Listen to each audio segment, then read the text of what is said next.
Apa ya? Kayaknya kali ini balik lagi ke buah-buahan dah. Simsalabim, abrakadabra. Up, yo, jeng jeng. Datang paket kita hari ini, jagoan kita hari ini. Apa lagi nih? Wah, iPhone lagi bener kan? Sesuai apa yang gue bilang barusan. Apple lagi yang kita bahas hari ini. Tapi kayaknya yang hari ini agak sedikit berbeda ya. iPhone 8. Oke, kayak gimana? Yuk, 8 plus. Kameranya dua cuy. Yo,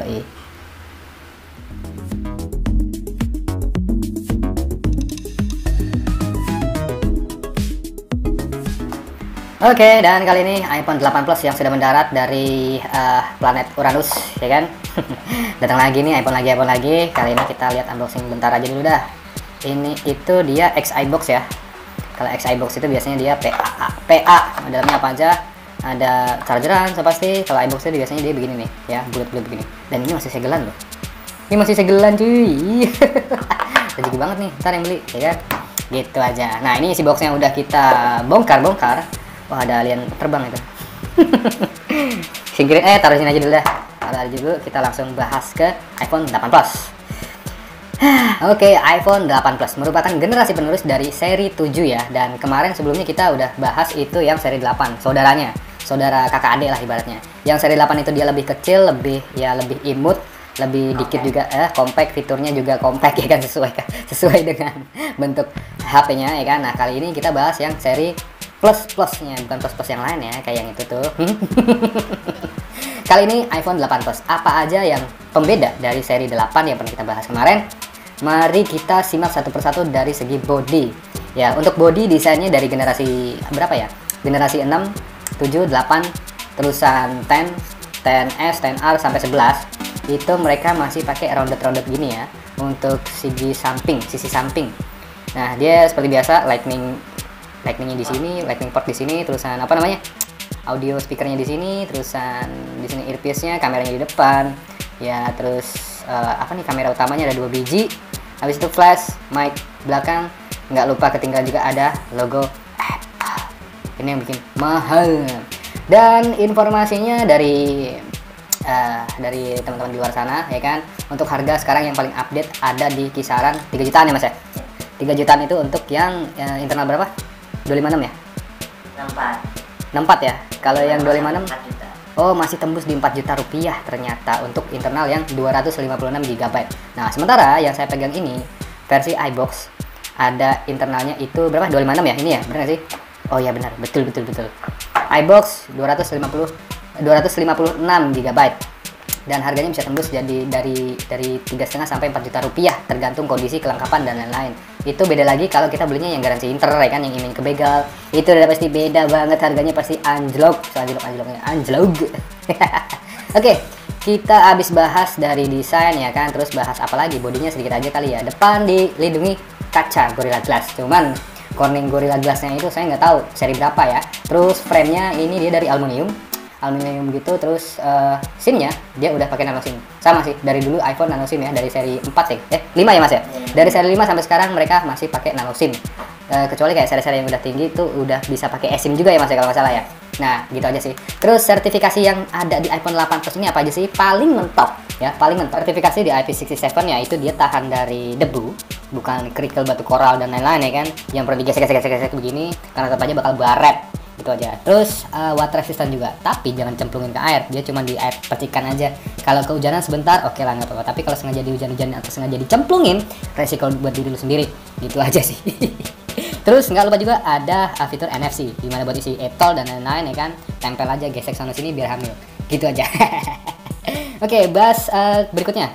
Ada di display nih, display yang dipakai si iPhone 8 Plus udah pakai Retina IPS LCD ya, dia belum AMOLED, masih pakai Retina, masih pakai IPS. Dan ini kerapatan pixelnya ada di kurang lebih 400-an ppi ya, 400-an ppi, dan cukup tajam juga kalau kita lihat, kita perhatiin gitu aja sih.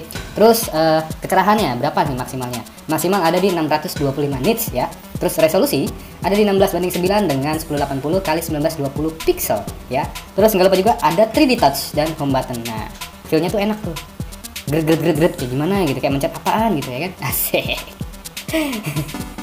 Oke, bahas lagi ke hal yang berikutnya. Untuk iPhone 8 Plus ini dia udah pakai Apple Bionic A11 10 nanometer, sama seperti yang dipakai oleh si 8-nya, seri 8 adiknya ya. Dan itu kalau nggak salah yang 8 itu 2 GB, yang ini udah 3 GB RAM-nya. Benar ya Mas ya? Betul kayak gitu. Habis itu internalnya macam-macam sama kayak yang versi 8 juga, cuma kalau 8 itu 64 dan 256 ya, betul. Dan ini juga sama nih, 64 dan 256. Gitu ya Mas ya? Betul nggak sih? Betul sekali. Dan untuk warnanya ada di warna silver, terus warna gold, warna space gray, terus warna merah juga ada. Tapi kalau untuk yang merah seperti biasa, di sini ada iPhone Red karena dia special edition. Ya jualannya sama aja, ngapain beli yang spesial? Kecuali ada kandungan uranium, vibranium kayak gitu ya kan, baru kita beli dah. Lumayan buat perang sama negeri Wakondor ya kan. Oke, lanjut lagi ke bagian chipset. Chipset udah A11 Bionic 9 nanometer. Terus manufakturnya ada di hexacore. Jadi 2 core itu big, 4 core itu little ya. Terus habis itu GPU-nya dia udah pakai Apple GPU 3 core graphic. Cukup 3 aja sih. Tapi kita nggak tahu sejauh apa dia bisa bertahan untuk melibas permainan ya kan, game-game terutama sih. Tapi nggak tahu deh ini, soalnya iOS-nya belum update saya. Masih di iOS bukan iOS 13, masih di iOS 13 ya. Ini kok gini amat ya? Tuh kan benar, masih versi 12 malah. Jadul banget ya. Minimal sih paling nggak 13 buat mainin game. Gitu. Oke, untuk game kayak gimana? Udah saya install beberapa game di sini dan salah satunya udah saya setting. Tapi ini nggak tahu nih, belum. Coba kita game ini dulu nanti ya, si PUBG. Panasnya kayak gimana, kuat apa enggak, masih enak apa enggak, terus licin apa enggak layarnya, kita lanjut nanti ke sesi pengujian ya. Kita sekarang bahas di kamera aja dulu. Kamera yang dimiliki dari iPhone 8 Plus ini ada di dual setup ya untuk kamera belakang. Dia yang pertama 12 megapiksel dengan aperture 1,8 28 mm. Dia udah ada PDAF, terus OIS juga udah ada, terus abis itu apa lagi ya? Udah, itu aja sih. Terus kamera yang kedua ada di 12 megapiksel juga, aperture-nya 2.8, terus berapa ukurannya? 57 mm ya kalau nggak salah ya. Itu untuk kamera telefoto. Itu juga udah bisa PDAF, terusan OIS juga udah ada sepertinya ya. Terus habis itu bisa 2 kali optical zoom. Video yang dihasilkan dari masing-masing kamera ini ada di 4K sampai 60 fps, terus 1080-nya maksimal ada di 240 fps. Itu untuk slow mo seperti biasa, ya kan? Habis itu kamera selfie. Kamera selfie dia 7 megapiksel, ya kan? 7 megapiksel, aperture-nya 2.2. Ya, gitu aja. Dan maksimal video bisa di 1080 30 fps aja.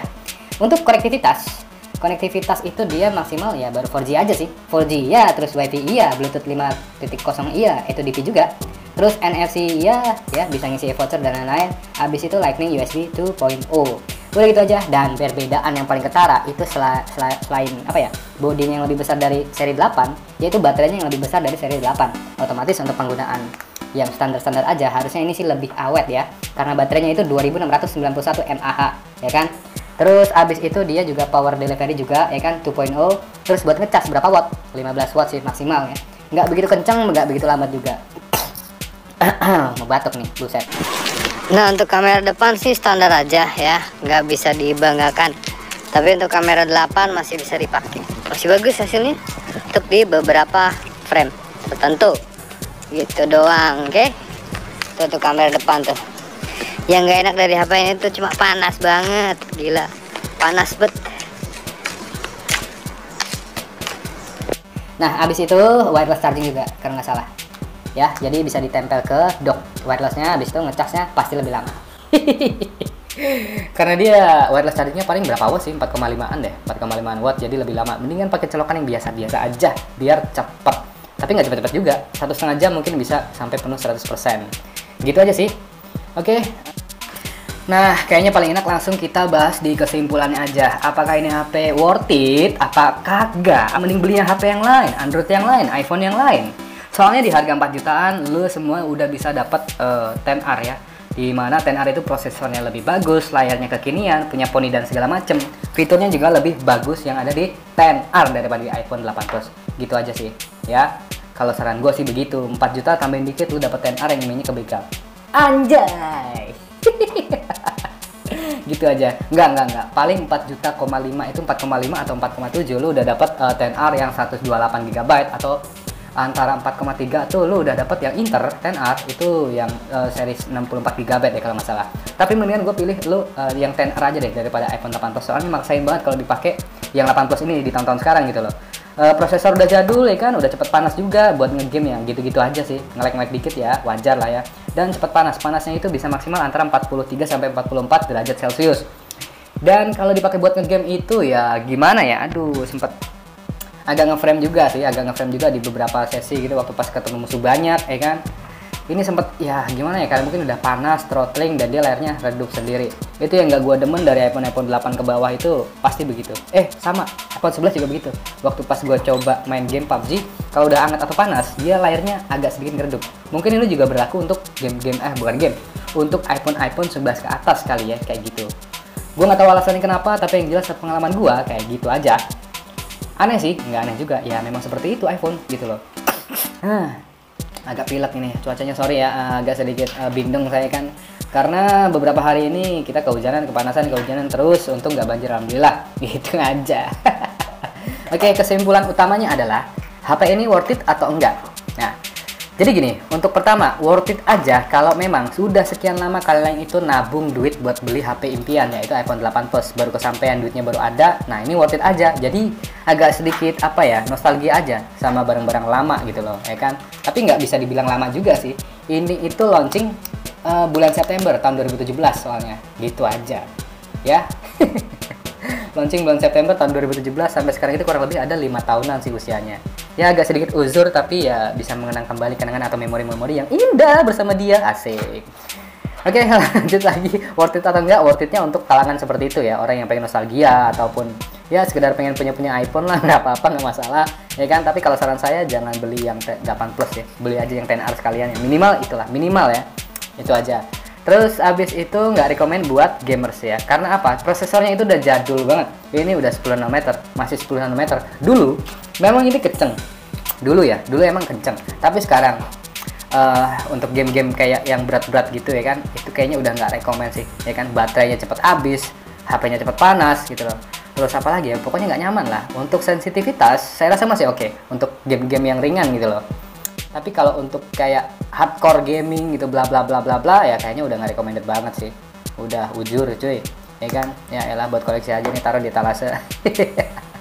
Tapi nggak apa-apa ya, oke, untuk kamera masih bagus ya. Saya acungin jempol, walaupun udah agak sedikit uzur. Kameranya masih bisa diandalkan untuk mengambil momen-momen tertentu pada saat-saat tertentu juga. Jadi kalau cahayanya lagi jelek ya yang dihasilkan gambarnya juga nggak begitu bagus ya. Nah, kecuali kalau cahayanya pas lagi bagus, vibrantnya pas banget ya kan. Itu tone colornya bagus, vibrance-nya bagus, abis itu apa yang saya suka dari dia ya? Halus fotonya, gitu aja sih. Halus bet dah, kayak pahanya si siapa ya? Pokoknya halus bet dah. Gitu. Dan untuk video dia udah ada OIS jadi anti gempa bumi, tapi agak sedikit goyang-goyang walaupun dikit, jadi nggak berasa. Gitu. Untuk kamera depan hasilnya gimana? Hasilnya lumayan, nggak jelek amat, nggak buruk amat, standar aja, B aja. Untuk kelasnya dia di tahun sekarang. Oke, gitu aja. Terima kasih yang udah nonton, yang udah dengerin saya ngoceh dari awal sampai akhir, terus yang udah nyemil udah pada habis ya kan. Thank you banget buat kalian yang belum subscribe, klik subscribe karena subscribe itu gratis sampai kapanpun.